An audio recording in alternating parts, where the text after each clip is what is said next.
पाणी पाणी हवंय मला, माझा घसा कोरडा पडला, मला थोडंसं पाणी देता का गोडभर? इन्स्पेक्टर प्लीज मला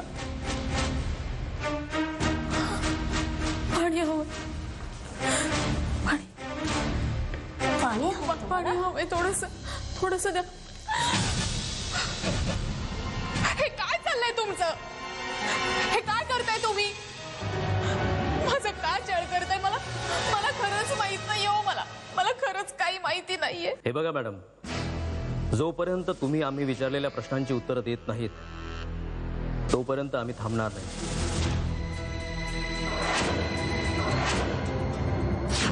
काय प्रियांका लॉकअप मध्ये? हो, राजाराम काकांवर जो हल्ला झाला त्याचा संशय पोलिसांना प्रियांकावर आहे, म्हणून पोलिसांनी प्रियांकाला अटक केली आहे. हर्ष, आपल्याला प्रियांकाला सोडवायला हवं. मी तर काहीच करू शकत नाही, कारण माझ्या तितक्याशा ओळखी नाही आहेत. पण हर्ष, तू करू शकतोस. तुझ्या ओळखी असतील ना पोलिसांमध्ये? हर्ष प्लीज यार, काहीतरी कर ना. After all she is our friend. हे बघ, ती यातनं सुटेल का नाही हे मी सांगू शकत नाही. हा माझा एक मित्र आहे एसपी, त्याच्या कानावर मी हे सगळं प्रकरण घालतो. बघूया काय करता येईल. बरं नेहा, पोलिसांचा तपास कुठपर्यंत चालू आहे? तपास सुरू आहे पोलिसांचा. एक दोनदा माझ्याकडे येऊन चौकशी करून गेलेत. तुझ्याकडे कसली चौकशी करत होते? हेच की माझा कुणावर काही संशय आहे का? तू काय सांगितलंस? मी काय सांगणार? खरं तर पोलिसांनाच एका व्यक्तीवर संशय आहे. कोणावरती? दुसरं कोण असणार? प्रियांका.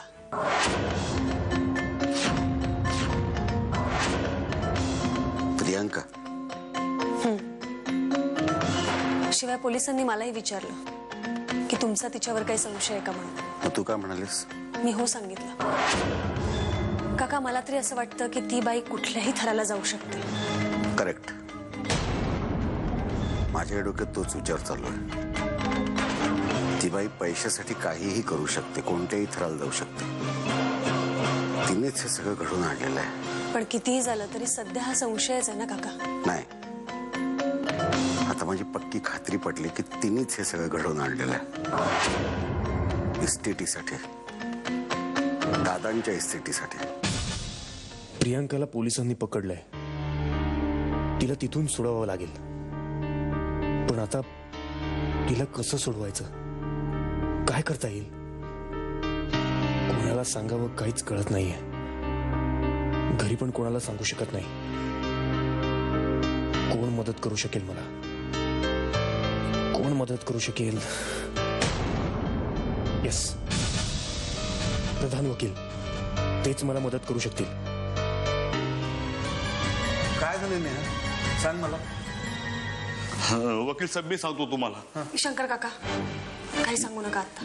नाही ताई साहेब, मला सगळं वकील साहेबांना सांगितलंच पाहिजे. वकील साहेब, शार्दूल साहेबांनी ताई साहेबांना घर सोडून जायला सांगितलं.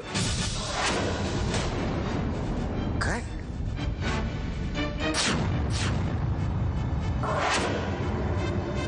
आणि ताई साहेब घर सोडून निघून पण गेल्या आणि बरोबर शिवाजीला पण घेऊन गेल्यात. नेहा, मला बोलली नाहीस तू? काय उपयोग होता सांगून? कधी ना कधी तर होणारच होतं ना हे सगळं. अगं, असं कसं होईल?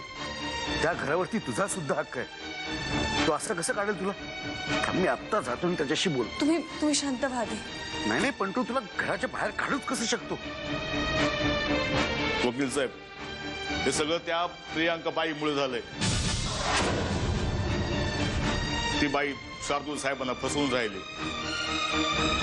आणि त्या बाईमुळे शार्दूल साहेबांनी ताई साहेबांना घर सोडून जायला सांगितलं.